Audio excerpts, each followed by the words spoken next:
Сәлем достар, арнаға қош келдіңіздер. Ірімшік пен шоколадты ұнататын болсаңыз, осы пирогты жасап көруге кеңес беремін. Ол үшін алдымен қамырын дайындап аламыз. 180 грамм ұнға 1 шай қасық қамыр қопсытқышты қосамыз және 20 грамм какао ұнтағын.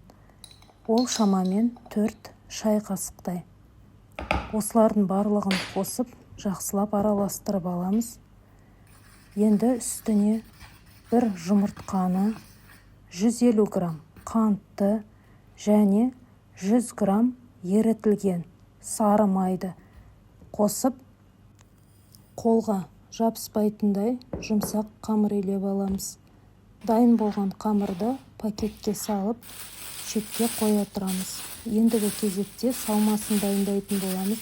Ол үшін бізге 500 грамм ірімшік қажет. Ірімшікке 2 жұмыртқаны, 200 грамм қантты және 100 грамм қаймақты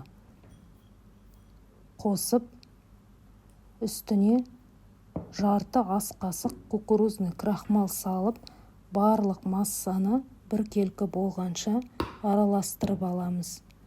Ірімшікті алдын ала блендермен езіп алсаңыз дұрыс болады.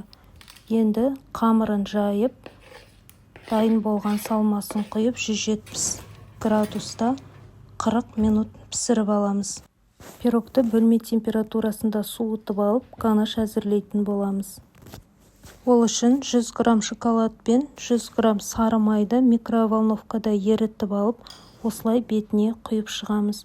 Пирогты 1 сағатқа тоңазытқышқа салып аламыз. Міне осындай дәмді пирогымыз дайын болды. Назарларыңызға рахмет.